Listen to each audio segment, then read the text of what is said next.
పెన్షన్లో కొంత నొక్కేసిన secretary ward welfare ఉద్యోగి చేతివాటం 500 తగ్గించి పంపిణీ 28 మంది లబ్ధిదారుల వద్ద 14,000 సహా స్పందించిన కలెక్టరు వార్డు సెక్రటరీ సస్పెన్షన్. ఇది మాచర్లలో. ఇది కూడా చేతివాటం నడిచింది. కొన్ని లలిత కళ్ళు నేను నడిచినాయని పెద్ద ఎత్తున వీడియోలు కూడా వచ్చినాయి. అంటే ఎక్కడికక్కడ మీరు 7,000 ఇస్తున్నాం కదా ప్రభుత్వం, మాకు 500 ఇవ్వండి, 1000 ఇవ్వండి అని కొంతమంది సెక్రటరీలు, కొంతమంది నాయకులు పెత్తనం చేసే ప్రయత్నం చేశారు. తెలుగుదేశం పార్టీ కండువాలు కప్పుకొని ఇది ప్రభుత్వ కార్యక్రమం. వాస్తవంగా ఈ ప్రభుత్వ కార్యక్రమంలో తెలుగుదేశం పార్టీ కండువాలు కప్పుకొని తెలుగుదేశం పార్టీ నాయకులు పెన్షనర్లకి ప్రభుత్వం యొక్క సొమ్ముని వాళ్ళ చేతిలో పెట్టారు.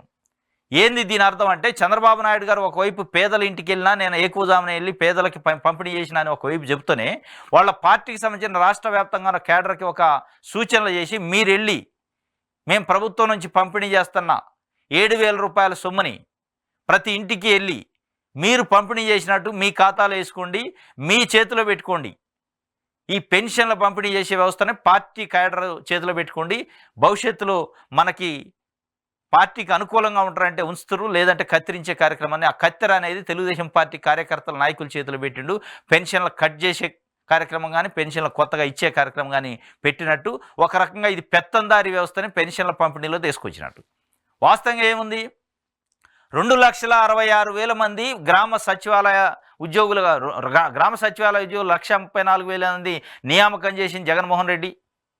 గ్రామ సచివాలయ వ్యవస్థను క్రియేట్ చేసిన ఆయన. వాళ్ళు ఒక పర్పస్లో ఉన్నారు. వాళ్ళ పర్పస్ వాళ్ళకు ఉంచి ఓన్లీ పెన్షన్లు, ఎక్స్క్లూజివ్ పెన్షన్ల పంపిణీ చేయడానికి 2,66,000 మంది వాలంటీర్లు నియమించారు. ఓన్లీ పెన్షన్ల పంపిణీ. వాళ్ళందరూ ఎడిపోయారు. వాళ్ళని పక్కన పెట్టి ఇలా తెలుగుదేశం పార్టీ కండువాలు కప్పుకొని పంపిణీ చేసే ఒక పెత్తందారి వ్యవస్థగా నాంది పలికిండా చంద్రబాబు నాయుడు గారు అనేది ఇలా 66 లక్షల మంది పెన్షనర్లు మాట్లాడుకుంటున్నారు. ఇది వాస్తవం. ఎందుకంటే ఇది చాలా ప్రమాదకరమైన హెచ్చరిక. ఇవాళ ఏదో పండుగ అని మీరు అంటున్నారు, పెన్షన్ల పంపిణీ చేసినాం మేము పండగ లెక్క అని. ఈ పండగ రేపు పస్తులుంచే పరిస్థితికి వస్తుంది. ఈ పండగ ఎప్పుడు ఉండదు, రోజు పండగ ఉండదు. పండగ ఎప్పుడో సంవత్సరానికి ఒకసారి వద్ది.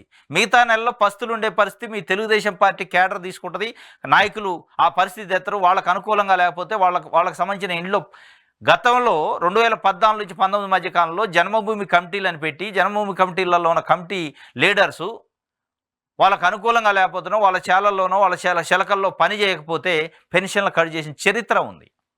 ఇగో అటు తీసిపోతున్నారు. ఇక ఎందుకు గ్రామ సచివాలయ అంటే 2,66,000 మంది ఉండగా ఈ నాయకులతో ఎందుకు పంపిణీ చేయాలి, గ్రామ సచివాలయ ఉద్యోగులతో ఎందుకు పంపిణీ చేయాలి? గ్రామ సచివాలయ ఉద్యోగులతో పేరుకు చెప్పారు, ఉద్యోగులను పక్కన పెట్టి నాయకులు పంపిణీ చేశారు.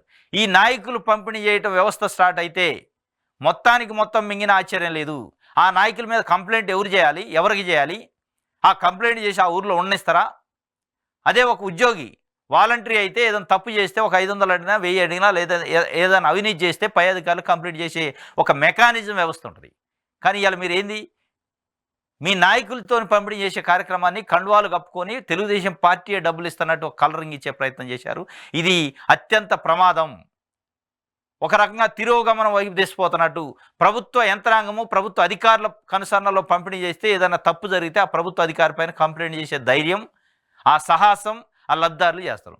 మీ నాయకులు మీ పెత్తందారుల చేతులతో పంపిణీ చేస్తే ఆ పెత్తందారు పైన ఎవడు కంప్లైంట్ చేయాలి అంటే మళ్ళీ ఒక రకంగా అణిగిమణిగి ఉండాలి, బానిసగా పనిచేయాల్సిన పరిస్థితి పెన్షన్దారులు 66 లక్షల మందికి వచ్చే పరిస్థితి.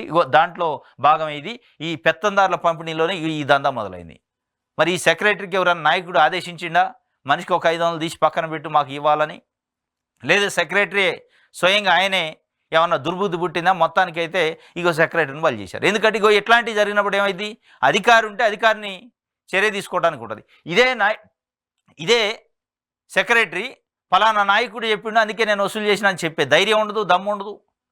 ఎందుకంటే అధికారి కాబట్టి ఇగో ఈ మతలబులన్నీ వస్తాయి. కాబట్టి ఈ పెత్తందారులు పార్టీ నాయకుల పెత్తనాన్ని దీనిపైన ఉంచటం అనేది శ్రేయస్కరం కాదు. ఇది ముమ్మాటికి తప్పు అన్నమాట.